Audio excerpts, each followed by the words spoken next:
I'm gonna take you on a ride. We're gonna burn through the night. Why you're so salty? I'll still take a bite. Okay, we can take my Lambo. I'll put on a tight show. You sure you can handle? We be faster than Django. Alright guys, so I just got back from Colt's place. Today my goal is to get this Jeep on the lift. We're going to pull the axles and start getting these Fusion and Yukon 1-ton axles in there. Of course, we've got rear steer, so that's going to be a whole new ball game for the Scorpion. So we just, instead of trying to pull this out and get it turned around, we just put these little Ranger things on them, and it just basically lifts the Jeep off the ground. You can spin it or whatever. Let's get started.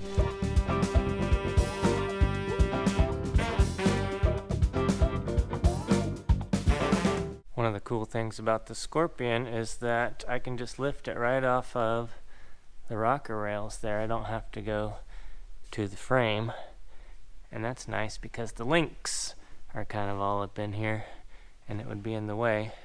Alright, so let me show you what we're going to work on right now, and that is, see these links right here? The link geometry does really well on this thing. The only issue I have is that they hang down below the frame. So sometimes you might come in and a rock kind of gets jammed right here, and then it pushes up against here and you're kind of stuck. So what Josh has been working on, and what we're going to do to this side, is we're making a bridge.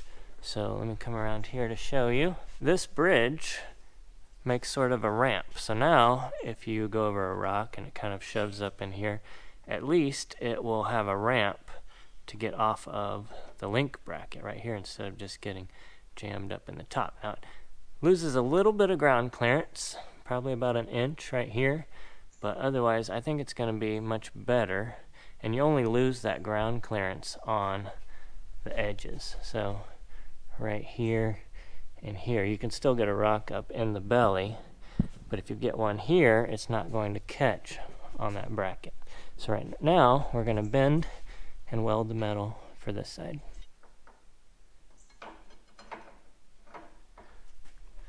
Nice, so there's the two pieces. They're cut and perfect. And then we're going to put metal inside here to brace it and make it stronger. And on this side, there was like this diff cover plate thing that clearances for the Atlas up there. So we had to, or Josh had to, cut that to make it fit around that piece. To make that, you use CAD drawings, cardboard aided design. Josh has this pretty ingenious idea of making a ramp here out of wood.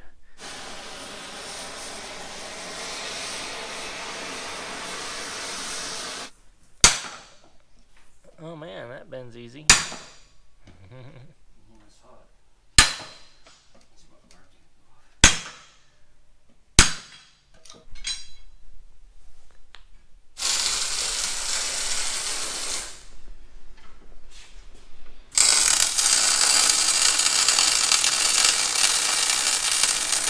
Alright, so we've got our base structure there with some lattice in between.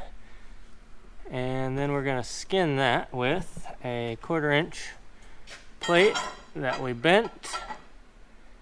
And we'll just weld that in place, and then we'll have our ramp.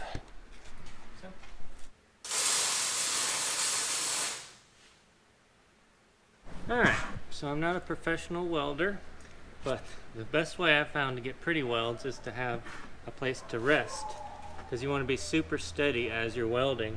That's the best way to get good, pretty welds. The other thing is to have as few tacks as possible, so that's going to be hard for me to blend in these, because I'm going to have to basically weld over the top of them, in which case it's going to be taller in those parts, but there wasn't anything we could do in that case, so let's give it a shot here. My gun has fallen apart. It's weird. And when you're welding, you're really close. In the movies, they show welding like this. And they're just like, I think they just hand like a actor that's getting paid $3 an hour or whatever.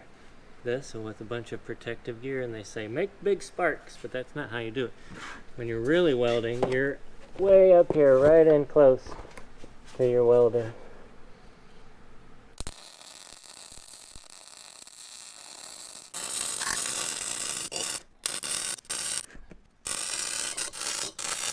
Alright, well, it's not the best looking welds, but it should be strong anyway. It's also hard to weld upside down, but it doesn't matter because what we're going to do is grind all that smooth so that when you're going over the rocks, it looks something more like this and is nice and smooth so it won't catch or drag on anything.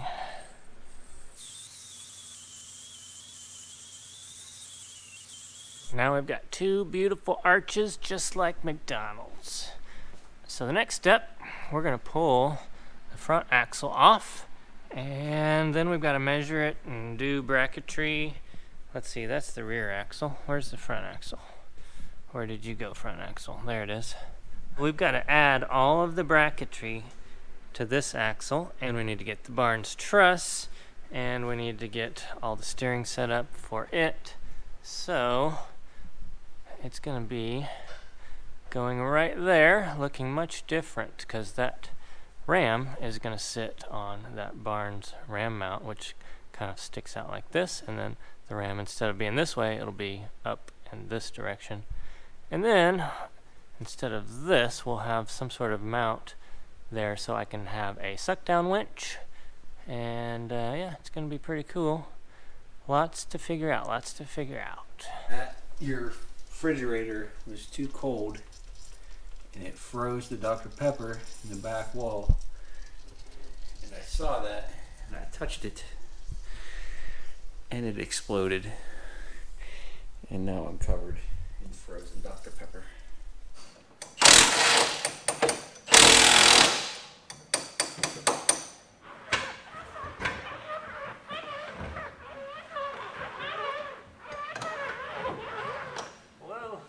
There's not much holding it in. Oh, shoot.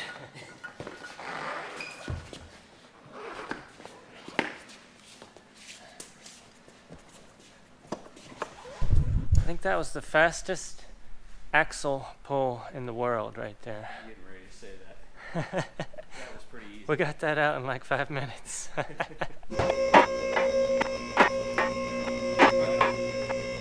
How crazy this looks.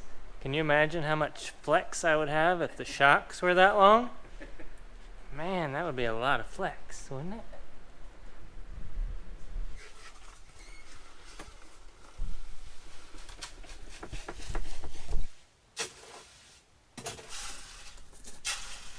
So right on the other side of this wall is my shop.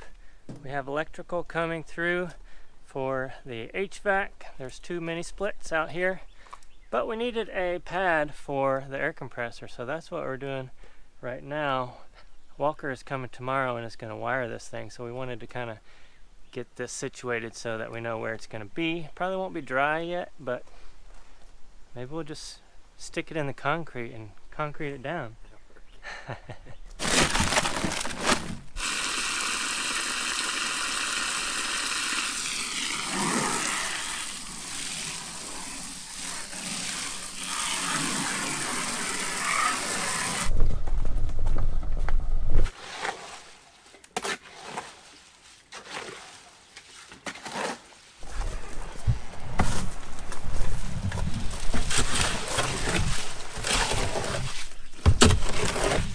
Josh, how good are your concrete smoothing techniques? We're about to find out.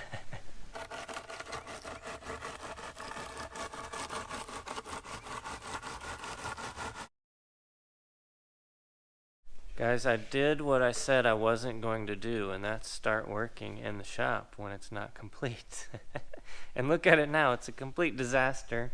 We've got axles over here, axles over here, axles over there.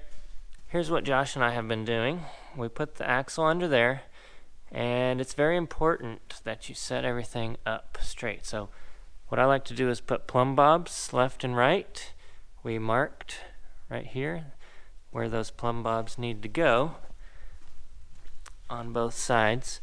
And then we've got the axle centered and everything in there. So now the next step is to pull that back out. We're going to put the truss on, tack that up in place, and then we're going to have to make sure that all the bracketry is in the right spot for whenever we go to mount this in. So we were just checking clearances. This Dana 60 is a high pinion, so that means the pinion comes out of the top instead of the bottom. So that's making things much more difficult for us as far as packaging. So getting this all in there is going to be tight. Now in the meantime, it's Friday and Walker was off and came over today and has been working on the AC. Oh man, it's frigid in here. Walker, What's up?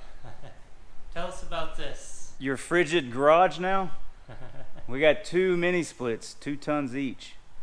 The goal here is for Matt's filming so we don't have excessive wind noise and to be able to recover pretty quickly when he opens the big doors. You guys can't feel it, but this room right now, he just turned these on about 5 minutes ago, and this room is already probably 10 degrees cooler than out there. Yeah, it's cooled off quick. That was the goal. That's what we wanted. Yeah, so a lot of times I'll have sparks flying in here, a lot of dust from welding, grinding, plasma torching, whatever. I need to vent that out, so I'll open the door, but then all of the AC, all of the coolness rushes out with it. So then when I close the door, I want it to recover very quickly, and that's what these are for. So now I've got 2 mini splits in here. Those will also act as heat. I've got the floor heat. I've also got AC unit out there in the main shop, and we're going to install some more vents to try to keep that quiet because it's really noisy in there because there's not enough air escaping, right? Right. Is there a technical term for that? Backflow? Too much velocity. Yeah. Feels good, thank you. That's what we wanted. I'm glad it worked out. And then Walker's buddy Garrett, he's wiring all of that. At the same time, he's going to wire this in. We just poured the concrete pad yesterday. Can't put this in quite yet, but he's going to get it ready to be wired up outside. What we're going to do is cut this off because this is proprietary to Fusion. This is their housing, but it's made for JKs and JLs, and we don't need this part. So we're going to go ahead and cut that off with the plasma cutter. It's really thick. I think the plasma cutter will get through it though, so we'll see. It's Miller time.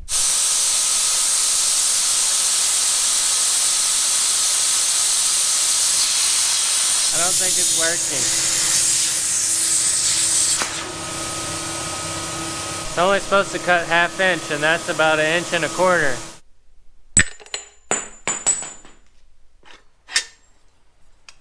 There we go. Check this out, guys. I bought something cool for my urinal, but it doesn't quite fit, so I'm having to make it fit, I guess. Alright, that's tapped. Now I can take a short piece of tube. I'm going to put that over the gasket there. Then I'm going to take a washer and weld that right inside the tube. Now I'll replace this handle with something a little cooler. This is much cooler. That is a shifter knob for an Atlas transfer case. Now you can shift it into low range or high range. Alright guys, now you just bolt that down to your urinal right there. And now we can refill while we're unfilling.